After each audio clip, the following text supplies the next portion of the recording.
there, it's Ellen, here to introduce episode 40 for y'all. This is another really exciting guest episode featuring the one and only Corina Newsome, biologist and educator and birder and just all around phenomenal person. So Christian, unfortunately, was not on this call with me, but we still had a really amazing time talking about Harris's hawk as well as the joys of science communication and wildlife work. So you guys are going to really enjoy this one. Thanks, y'all.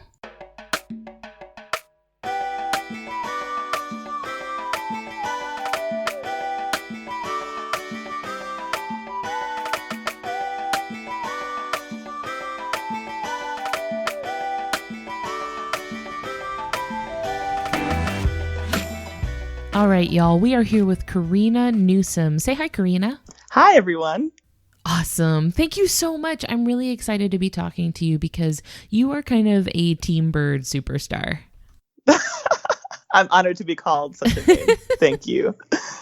So, Corina, you are kind of a big name in zookeeping and science communication and wildlife education. So I would really like it if you could tell us a little bit about how you got to where you are. Well, I want to say firstly that good science communication is the reason why I'm in science.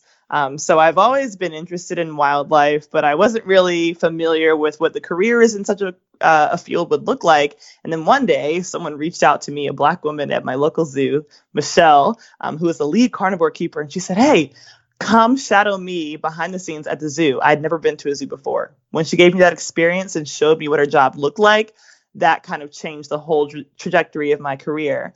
Then when I got to college, I had a really phenomenal teacher for ornithology, which is a class for the study of birds. I was not particularly interested in birds specifically, and definitely not native birds. But because his passion for studying birds and birding and looking at birds was so infectious, I caught on. And now I have the bug, and I've had it ever since. And so that's kind of how I got started in the realm of wildlife, and specifically when it comes to being on Team Bird. That is really awesome. Was there any one bird in particular that really got your attention, that you really fell in love with? Absolutely. So the first bird that I was introduced to, he was on the first day of lab. He was going over the 10 most common birds in Northeast Ohio, where I was going to school. And he said he started with a blue jay. And I had actually never seen a blue jay before. I'd heard the name, of course, but I'd never seen one.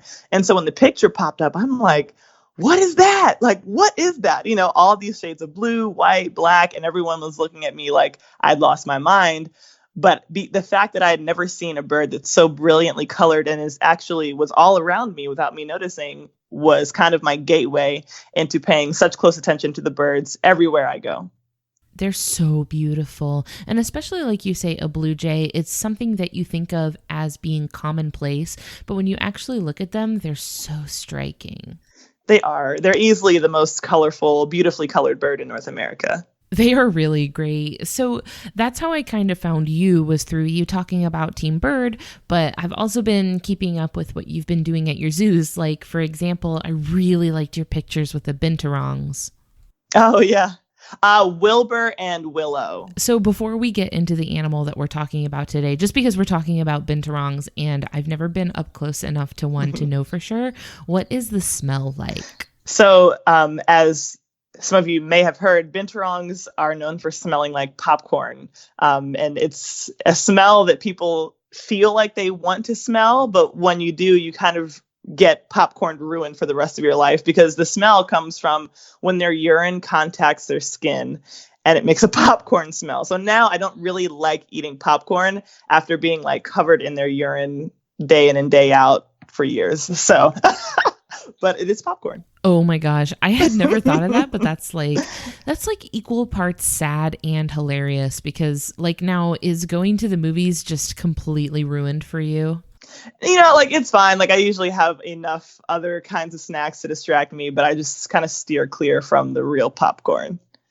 Sure. Yeah. You're no, thank you. Well, yeah. So we're not talking about binturongs today. When I reached out to you, I sent you a list of animals that had been requested, specifically of birds, and Harris's hawk jumped out at you. Why Yes. Harris's hawk in particular? What is so interesting about them? Well, the Harris hawk is a species of bird of prey that I have had the privilege of working really closely with as a keeper. And I have been able to kind of get a close look at the intricacies of their behavior, the way their mind works, what it's like to build trust with them and to work with them and to fly with them. And so every time I have the opportunity to talk about Harris hawks, I take it. Yeah, I wanted you to kind of make it your own and talk about what you're interested in and what you're passionate about. So I'm really excited that you have some experience to share with us. So if this is your first time joining us on this particular podcast, we rate animals out of 10 in 3 categories. And the first category is effectiveness, which we define as physical adaptations that let an animal just kind of do a better job at what it's doing. So Corina, if you had to give them a score out of 10 for effectiveness, like how well their body is adapted to do what they're doing, what would you give Harris's hawk? Yeah, well, I would give Harris hawks probably an 8 out of 10. And it's not because they have any physical structures that are like maladaptive or that hinder them from doing a good job, but they rely actually more on their behavior than their physical body, which we'll get to in a little bit, I'm sure. So I'll give them an 8 out of 10. They are very good at using the tools they have on their bodies. They've got feet that are equipped with really sharp talons, as all birds of prey do. And they have a locking mechanism essentially in their feet so that it's easier to hold on to prey items and to perches. And they actually have to flex their feet to open their claws versus humans. So if we want to grip our hands, we actually have to flex to grip and relax our muscles to release them. So they are full of a suite of awesome adaptations. That is really interesting. I had actually never heard that before. So it's kind of like tension loaded, like they have to try not to close their talons. Mm-hmm, yeah. Exactly. And so there have been times when, I'm flying a Harris hawk and the Harris hawk is supposed to fly off of my glove and go somewhere else, but he can't like ungrip me. Like he's just stuck because he can't get his own feet to unclench.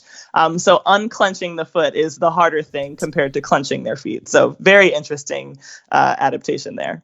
I imagine that probably both helps and hinders them sometimes, right? Like, of course, when you're carrying your prey around through the air, you definitely want to have a tight grip, but also if you need like a quick release from your perch, then it might kind of bother you to have to be like, oh, come on, I can't get loose. Yeah. And it's usually that gripping kind of reflex comes when there's food involved. Usually if they're just flying around and perching, it's not so bad. But if they are going after or gripping onto a food item, which is usually the case when I'm flying a bird, sometimes that mechanism can really engage and hinder them from taking off. Oh my gosh. So how big a prey could they carry?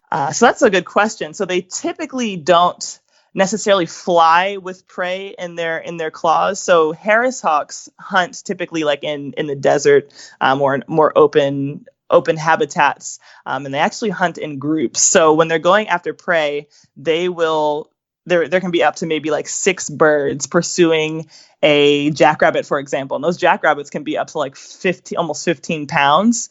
Because those can get pretty large out there in the southwestern United States where they live. And so when they're working as a team, they can take down prey about that large. They don't usually hunt solitarily very often. That is really interesting. I feel like that doesn't sound like something that I've heard about a bird of prey before. Mm-hmm. Does that sort of set them apart from other birds of prey? Definitely. They have the most, I guess you could say, well-evolved, most intricately evolved social system of really any bird of prey. And the only bird of prey that I'm aware of that hunts in groups that way. And not only do they hunt in groups, once they actually secure their prey, they will eat that prey together. So they're not fighting, each other, trying to just be the single individual on that item. They will eat it and share it together. Oh my gosh, I am so into this. This segues really well into our next category that we score animals on, which is ingenuity. So behavioral adaptations that give the animal sort of a competitive edge. It sounds like you would give them a pretty high score for ingenuity. I would give it a 10 without second thought. I would give it an 11 if I could. That sounds accurate based on what you told me already. Mm-hmm. So they hunt together. So do they have any sort of like hierarchy system to their social groups or what? Yeah, definitely. So typically a group that lives together, which can include related individuals and a few unrelated individuals at times, they're matriarchal. So there is a lead female, and she's always going to be the one on top. And then there will be females under her and males under them. So males are always at the bottom of the totem pole socially when it comes to Harris hawks. And so usually the female, that alpha female, is the one that's kind of leading the charge on capturing a prey item. But they will all, like I said, work together to apprehend that prey. And there have been, sometimes falconers will hunt, and I actually went on a hunt a couple of weeks ago with a group of Harris hawks. And these birds will hunt squirrels out here, for example, and they will together tear apart a squirrel's nest. But they're kind of under the lead of the female. So if they kind of misstep, or if they do something that she doesn't want them to do, she'll let them know that they have misstepped or they have overstepped their boundaries. But they are following the lead of that alpha female. That is probably the coolest thing I've ever heard. Yeah. So how does that affect when you're keeping them in captivity? Do they do okay on their own, or do they need a large group? Like, how does that affect your relationship as a keeper with the hawk?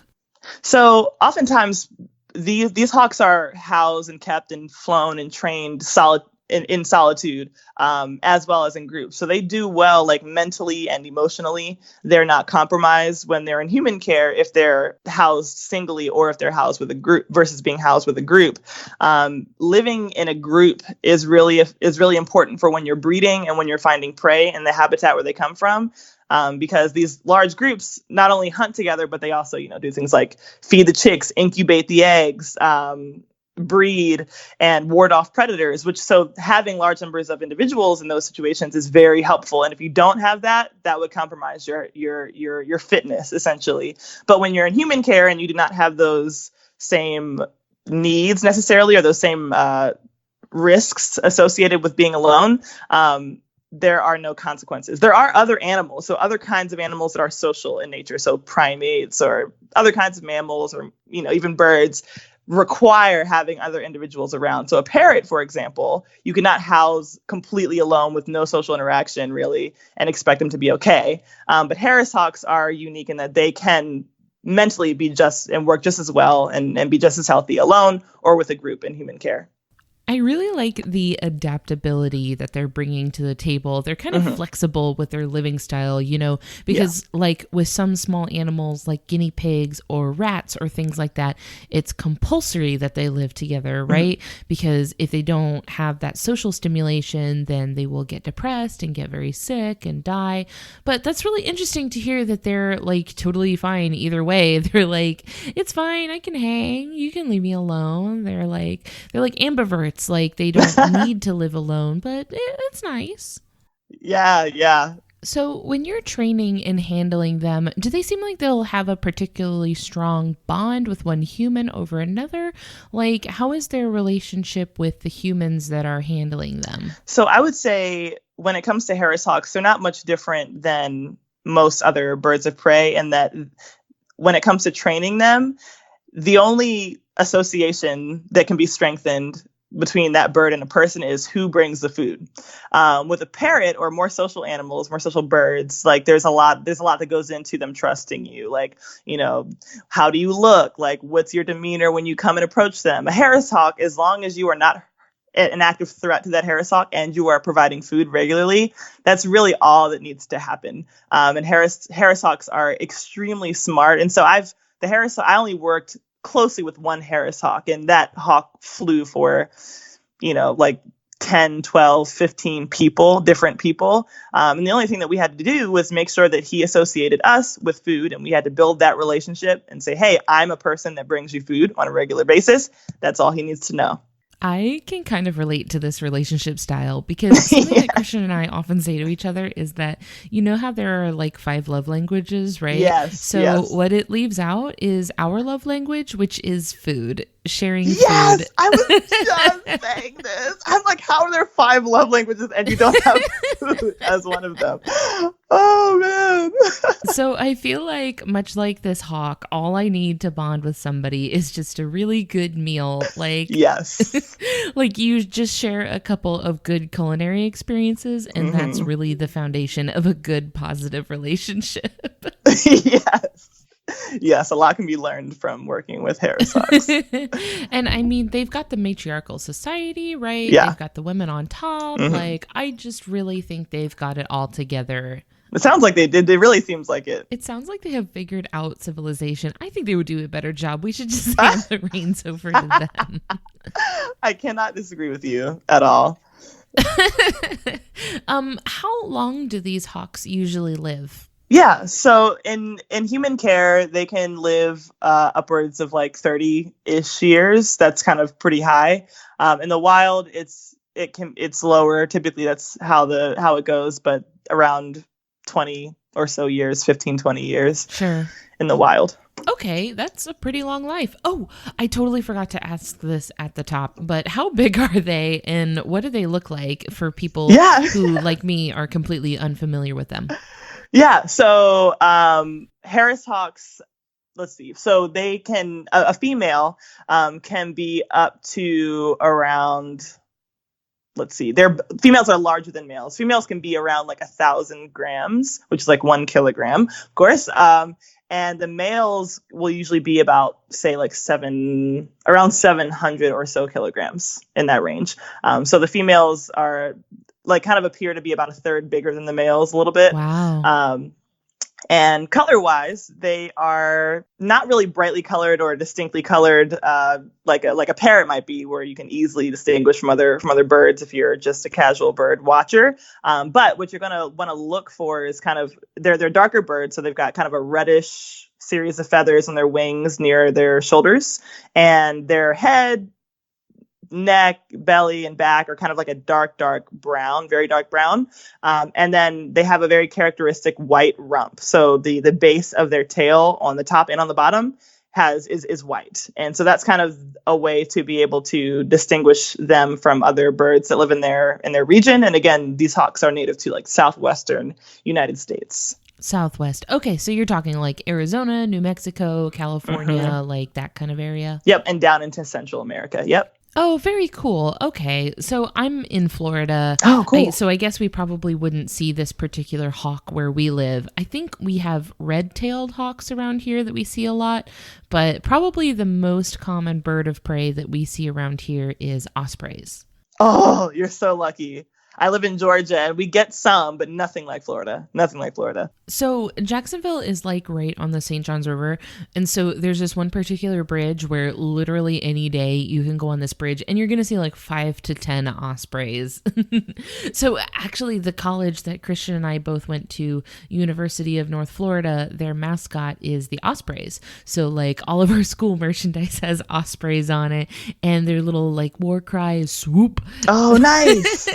So whenever you meet someone from UNF, you're like, swoop. Oh my gosh, that's amazing. It's cute. It's really cute. We crossed this one bridge in Tampa. If you've ever been to Tampa, Florida, I have. there is this one bridge that's like 1 billion miles long, and it has all of these huge light poles on it with... Yes, I know what bridge you're talking about. Yeah.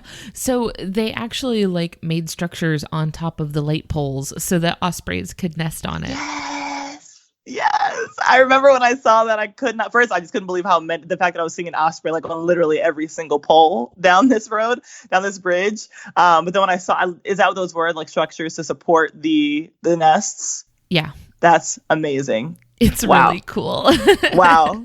Yeah, the ospreys are really, really neat. And we see all sorts of seabirds too, like pelicans and gulls and stuff like that. But the coolest thing that you'll see around here is mostly bald eagles. Nice. But we don't really see those too often. But so that was a little bit of a bird detour. But to bring it back to Harris's hawk, you just described what they look like, which I think is a good transition into the aesthetics section. So this one is totally opinion based. It's completely arbitrary. It's whatever you want. But so what would you give them for their aesthetic score? I I would say and this is tough because I don't want to just throw out tens willy nilly, but I You tend totally to, can. well, I love, I love, I love like the brightly colored, like really, loudly colored birds like blue jays. Of course, they catch my attention, but I also am just like drawn to subtlety as well. Which is one of the reasons why I like things like cedar waxwings, which have a couple of bright colors, but mostly just sleek and nice. And that's why I like the Harris hawk. I think the Harris hawk, even though it is just tri-toned, basically has like three colors on it, the way that the colors are laid out, it just gives me chills. Like I just love it. And they have like their white tail, their rump, as I mentioned, is white on the top and on the bottom. And as pretty much all birds have, like at their anus, essentially, there's a lot of like really fluffy feathers down there. And Harris hawks, for some reason, whenever they like land, they shake their bottom. Oh my gosh. It's like every time. And it like wags these super fluffy tails. So the combination of the sleek subtlety of their colors and the floof and the tail wag, I have to give them a 10. I have to. It sounds like a very contemporary aesthetic. Yes, yeah. A very modern looking bird. Modern, yeah, exactly. Kind of minimalistic, but it works. Yes. So this is why I think that all birds of prey just have such a beautiful face, just by nature of like the hook-shaped beak and, just like the piercing eyes that always look angry no matter what. I just think they're all beautiful. They're all really great. Yeah. And the thing about Harris hawks is like that angry look. So most birds have this ridge basically above their eye that kind of acts like a visor. But because of where the Harris hawk lives, they have a very prominent ridge above each of their eyes, and so they look really angry. But it's like it just adds such like a fierce dimension to their stare. Like, they've got bright orange eyes and then these really prominent ridges over their eyes that just make them look super like BA, It gives them like an intensity. Yes, indeed. So I would imagine that since you said they live in groups and they like to travel as like a little squad, I would imagine that as a birder, that kind of makes them a dream come true, right? Because if they're traveling in groups, you're more likely to see them, right? I would assume so. And you know what? I'm like waiting for the day that I get to see these in the wild, because I've actually never seen these in the wild. I've only ever worked with them. And so the day that I get to like go out to the Southwest and like see a group of Harris hawks will be like, I will fall to my knees and cry. I just know it. And hopefully they are in fact easy to find. I would hope so, like if they're traveling in groups. But also in that area, there's just so many interesting birds. Once you get into like the desert, I find desert animals so interesting because of how they have to adapt to work in such a dry environment, Yeah, I would really like to see them. So you like go birding a lot and stuff, right? You go out and see a lot of wild birds. And this is something that I have always been kind of like interested in, but a little intimidated by, because it seems like I would just look up there, see a really cool bird and be like, oh, it's a brown one. That's it. That's all I got. Yeah. Do you have any sort of like advice that you would give to somebody that wanted to start birding, or anybody who wanted to start like getting involved with either bird watching or just like working with animals in general?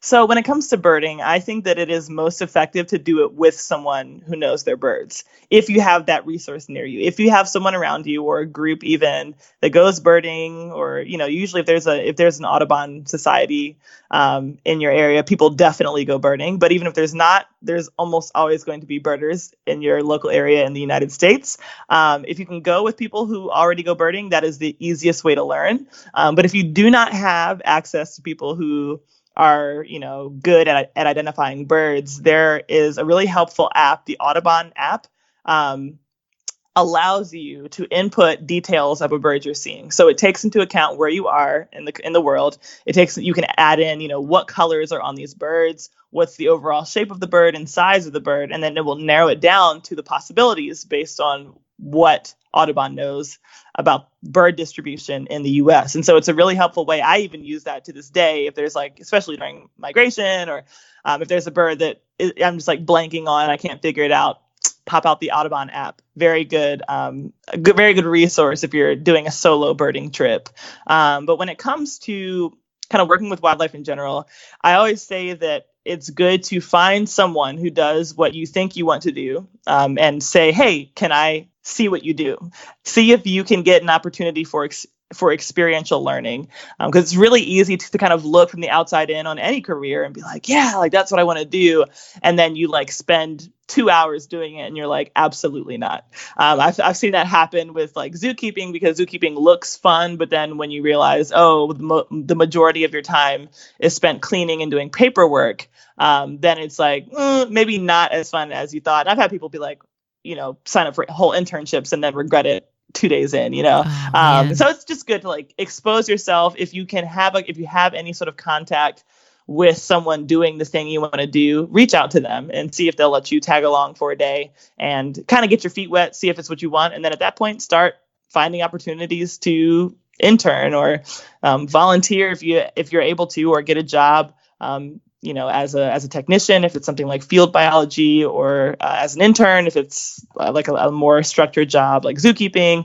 So there are a variety of ways to kind of get into the different kinds of animal fields. I'm really glad to hear you say that, because something that I like to talk about is how easy social media has made it to connect with actual scientists, right? Like, oh yeah, like the whole reason that I'm even talking to you is that like I found you on Twitter, right? Yeah. Because of just how active researchers and scientists and people that are out there doing what you want to do, like they're out there and they're on social media, and you could just talk to them, you know, like they're cool, nice people. Yeah. That has been one of the coolest things about social media for me, is being able to connect so quickly with so many different kinds of scientists. Yeah, I think there's always kind of been this idea of scientists being this like hidden elite group that's doing all this clandestine research, like off in the shadows somewhere. Yeah. And so now, you could just hop on Twitter and find the right hashtag and follow 100 scientists, and there you go. Now you've improved your quality of life significantly. Yeah, literally. Yep. And I'm grateful for that very reason. It's really cool. So now that we've talked about all that stuff, Corina, what are you working on currently that you think people should know about? So right now I am currently doing research as part of my graduate thesis on nest predation and seaside sparrows. And occasionally, like I will, once I'm out in the field, which is during the summertime, and I have that coming up this summer, I'll be posting footage and really cool wildlife encounters that I have out there in Georgia's coastal marshes, because that is where my study system, the seaside sparrow, resides. And I am specifically studying nest predation. And so I have things like camera traps and video recording equipment on the nests. And so I'm able to look at what's going on in the hidden tall grass of the marsh. So if you're interested in that, I encourage you to follow along. I also am doing a project called Save Nuthatches, which is me and two other wonderful undergraduate women of color, Black women, and we have put up nest boxes for brown-headed nuthatches around campus. So hopefully they will pick a few of those nest boxes. And if they do, we'll be putting video cameras in the boxes so that we can record and post footage from the inside of a brown-headed nuthatch nest box. So that if you are on Twitter, the Twitter username is Save Nuthatches, if you are interested. And of course, also your personal Twitter handle. Also, if people want to keep up with what you're up to, which is at hood_naturalist. Did I get it right? Yes. Thank you for reminding me of that. Yeah. So if you're interested in the seaside sparrow stuff, or in I talk about, random encounters during regular everyday life, as well as things like social justice and issues that come to my mind or are in my experience. So a lot of things come across my mind that I want to share, but thankfully Science Twitter is a just Twitter, and they are very engaging when it comes to the intersectionality of science, because science isn't in a vacuum. It intersects with our identities, which range for so many different kinds of people. And so we have to talk about those things. So if you're not on Science Twitter, I would definitely encourage you to get on Science Twitter. Oh, yeah. I think my favorite thing about Science Twitter so far has been how it really amplifies and elevates these marginalized voices, like especially in STEM fields that is so underrepresented in. Like today, the day that we're recording this is Women in Science Day. So there've been a lot of these threads going around boosting the presence of women who are scientists that are on social media. So it's been a really cool thing to see, especially in STEM fields where women or people of color or like queer people are not heard from very much. It's just really awesome that you have this tool to go directly to them. You don't have to go through like an academic journal necessarily, which like, they could have their own internal issues. You can just go straight to the scientist and hear from them. So that's been my favorite thing so far, has been kind of cutting out the middleman and going straight to hearing from the scientists themselves. Yeah, it really cuts a lot of red tape out of the equation. Well, did you have anything else that like you wanted to add before we wrap up, like about Harris's hawk or what you've been up to or just anything in general? There's one behavioral adaptation that I forgot to mention about Harris hawks that I love and I think is so cool. I've never seen it in real life because, again, it requires the group. But they do this behavior called stacking, which means that, so where they live, there aren't very tall trees for like looking around and getting a good vantage point for prey. So they will stand on top of each other to make the cactus higher. Like, so there'll be one bird like perched on top of a cactus, and then 2 or 3 more birds will stand on top of that bird's back so that the one on top can have a really good vantage point for looking for prey. It's really like they really have just mastered teamwork. I wish you could see my face right now because my jaw is on the floor. That is incredible. Yeah, they are absolutely incredible. Yeah. I love that so much. You don't often hear people really praise the intelligence of birds of prey. I think that a lot of birds do get praise for their intelligence, but it's usually either parrots or corvids or something like that has displays of intelligence that you can kind of translate into like a human experience. Yes. So this is like they have their own sort of problem-solving tools that they've come up with. Right. Wow. Yeah, and it takes like a kind of a detachment from oneself to kind of pick up on these intelligences. One of the best kind of not direct quotes, but pseudo quote that I've heard is like if you are judging a fish's intelligence by its ability to climb a tree, you're going to think it's the dumbest animal. You know what I mean? But if you are looking at all that a creature has to offer, and looking at how it responds to the challenges that it faces, that not that you face or that your favorite animal faces, but the challenges that animal faces, and see how they solve those challenges, you open up a whole different world of intelligence. Yeah, I did not think that stacking was going to come into play, so that was definitely a very pleasant surprise. I'm very thrilled to know about that because the mental image it's giving me is very pleasant. I would encourage anyone willing to Google it. It's wonderful. Kind of unearthing that hidden intelligence is something we really try to do when we're talking about the ingenuity of animals, because, when you're talking about an animal that sort of intelligence just might manifest in very unique ways that you really have to probe for. And that leads to like these people making very, like, what's the word? Anthropocentric, very human-based, I guess, intelligence tests, and then missing out on these really important things, like, like we saw this with elephants, right? Like, it wasn't until just the last couple of decades that we were like, oh, they're actually so smart. Yeah, exactly. Well, I think I've made a new best friend today. I'm so into this Harris hawk. They deserve it. I think you may have recruited me into having a new favorite animal. This is great. Oh, good. And definitely a Team Bird fan. Maybe we can even get you on Team Bird. I can't be too partial to any particular like class or phylum or anything. I have to give everybody a fair chance because of how many animals we talk about, but I can be on all the teams, can't I? Yeah, yes, you can. Don't let me or anyone else limit you. I'll tell that to Team Fish when they try to recruit me. Right. Exactly. Well, I really appreciate you taking the time to talk to us today. This has been really fun. I'm so excited to have done this. I've learned a lot and it's been really delightful. So thank you so much, Corina. Yeah, thank you for having me. No problem. Well, all right. So you have a lovely evening and we will see you later. All right. Sounds good. Thanks. Bye. Bye.